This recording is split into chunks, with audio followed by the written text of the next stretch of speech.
So the prison that my father-in-law is in is Alzheimer's.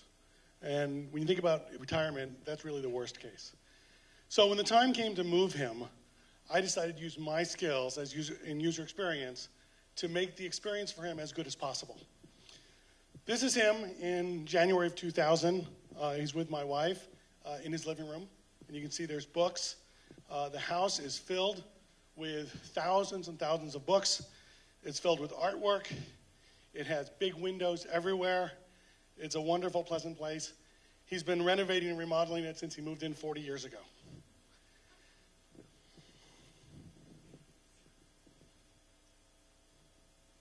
This is him today. He's alone. He's isolated. He doesn't make sense.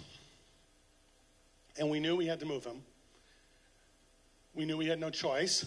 And what do? This is where we're going to move him to. The really sad thing is, this is what the rooms look like with residents in them. Most of them are cold, sterile, spare places.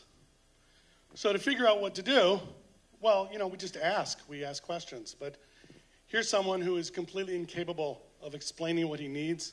He's incapable of understanding. He doesn't think he has a problem. He doesn't think he needs anything.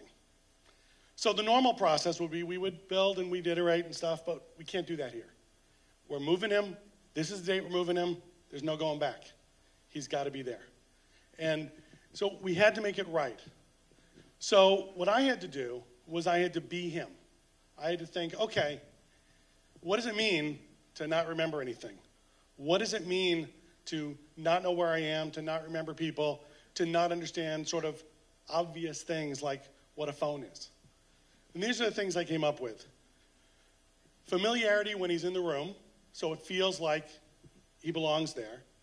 Familiarity when he returns to the room, so that he knows, oh, this is my room. The other two are gone already. But anyway, there's no privacy in the place, and we wanted to make him comfortable. This is the plan we came up with.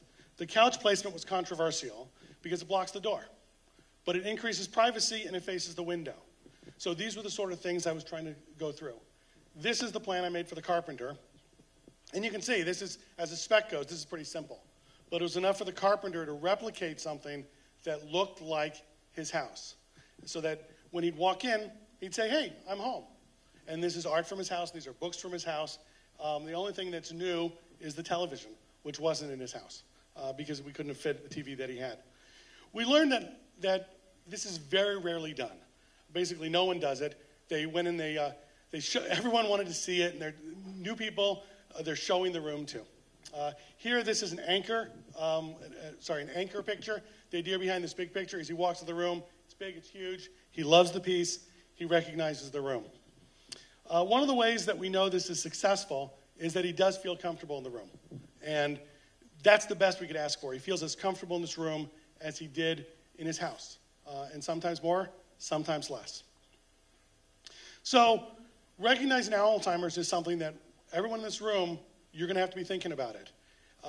There are differences between Alzheimer's and just aging memory loss, but there's a list, and this is the beginning of it. It's also the same list in terms of recognizing users. If you're developing software, you're developing any consumer product.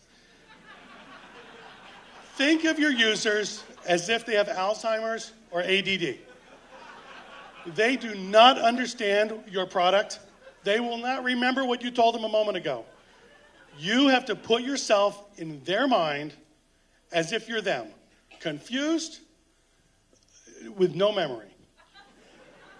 And that really does reflect it. And the slides are too slow. Okay.